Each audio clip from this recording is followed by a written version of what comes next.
Pahrump Early Learning Academy, our goal is to provide a complete nurturing environment for the growth and development of the whole child, socially, emotionally, physically, and intellectually. Children are natural explorers and need hands-on experiences to help stimulate their own imaginations. We strive to meet the needs of each individual child at their developmental level through planned activities, plus help each child attain a higher level of achievement. Call 751-5335 for more information.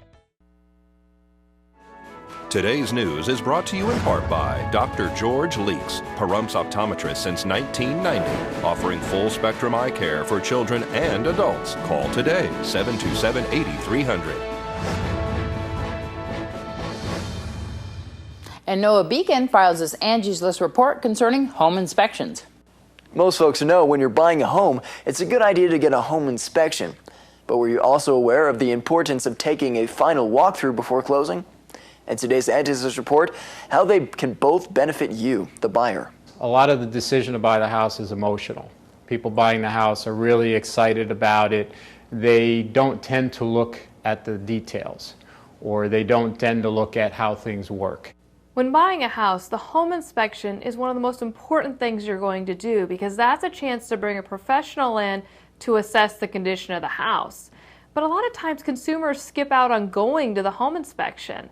And what they then miss out on is really learning about their home and seeing firsthand any problem areas. An inspector will look at the structure of the home, the roof, the heating and cooling systems, plumbing, and electrical systems to determine if the home needs repairs or if there are any health or safety concerns.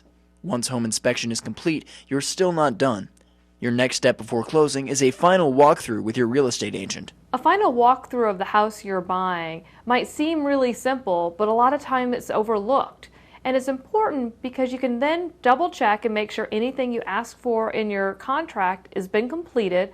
Also, you can find out whether there was any damage done to the house when the previous owner moved out. It doesn't take a lot of time and it's really simple, but it can save you some headaches. During a walkthrough, you will go room by room with your real estate agent to make sure agreed upon repairs have been made and that the home's condition hasn't changed since your last visit. You'll run through a checklist of sorts, testing appliances to make sure they work and running water to check for leaks. If you discover any issues, talk to your real estate agent about your options. Certainly if a defect is so great that the buyer does not want to purchase the home, there are rights. In most states, there's a sales disclosure process that the seller must commit to having the home in the same or better condition as when everyone signed that disclosure in the first place. That's usually signed at the time of contract. The walkthrough is oftentimes scheduled on the same day as the closing, but can also be scheduled the day before. Depending on the size of the home, the process can take anywhere from 30 minutes to an hour. I'm Noah Began for News 46. Thanks, Noah. Let's join Angela Miles with today's First Business Brief.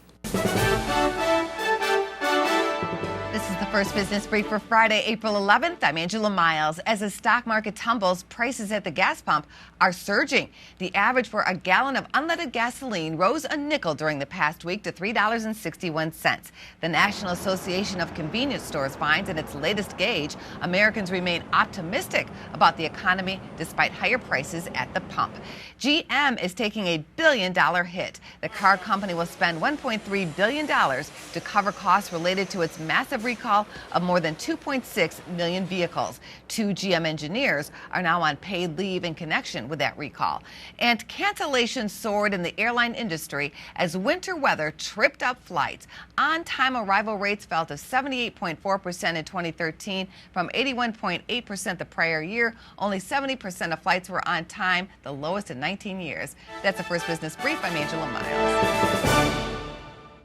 Well, Spring Mountain Motorsports has been approved to rezone from heavy industrial to mixed use. They will also have a special projects overlay zone. The Pahrump Regional Planning Commission Wednesday approved the planned RV park, condo units, a 77-lot subdivision, offices, stores, warehouses, control towers, an aquatic park with zip lines, and a racetrack expansion. When we come back from this break, we'll have your weather with Noah Beacon. News 46 weather is brought to you by your local dairy farmers. Dairy products are very important in maintaining a healthy body.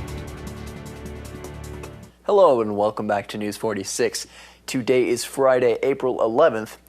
Today we had partly cloudy skies with a high of 87 degrees. Your average temperature around this time of year is 77 degrees. Winds were coming from the south-southwest today at 6 miles per hour with gusts up to 15 miles per hour. The UV index today was 8, which is very high. Humidity was at 13%. Sunrise is at 6:16 this morning, and the record high in 1985 was 88 degrees. Tonight we'll have partly cloudy skies with a low of 58 degrees. Your average temperature around this time of year being 55 degrees. Winds will be coming from the west-southwest at 5 miles per hour with gusts up to 10 miles per hour. Humidity will be at 23%. Sunset will be at 7:15 p.m. and the record low in 1965 was 35 degrees. Tomorrow we'll have partly cloudy skies with a high of 83 degrees and a low of 58 degrees. Winds will be coming from the southwest at 4 miles per hour with gusts up to 7 miles per hour. Humidity will be at 23%. Sunrise will be at 6:14 a.m. and the UV index will be 8, which is very high. For our 7-day forecast, we'll have a mostly cloudy week with some uninterrupted sunshine on Sunday and then again next Friday. Your high temperatures will be ranging from the low to mid 80s and your low temperatures will be ranging from the low to high 50s. I'm Noah Began for News 46 Weather. Back to you at the desk. Thanks, Noah. I like that bow tie. Nye Communities Coalition is holding a community yard sale tomorrow from 8 a.m. until 2 p.m. to benefit the Prump Family Resource Center. You can drop off items and also shop there at their location, 1080 East Wilson Street. That's on the corner of West and Wilson. Or you can give them a call, 209-6213. And that's going to do it for this edition of News 46. We hope you have a wonderful weekend. We'll see you back here on Monday. Good night, Prump.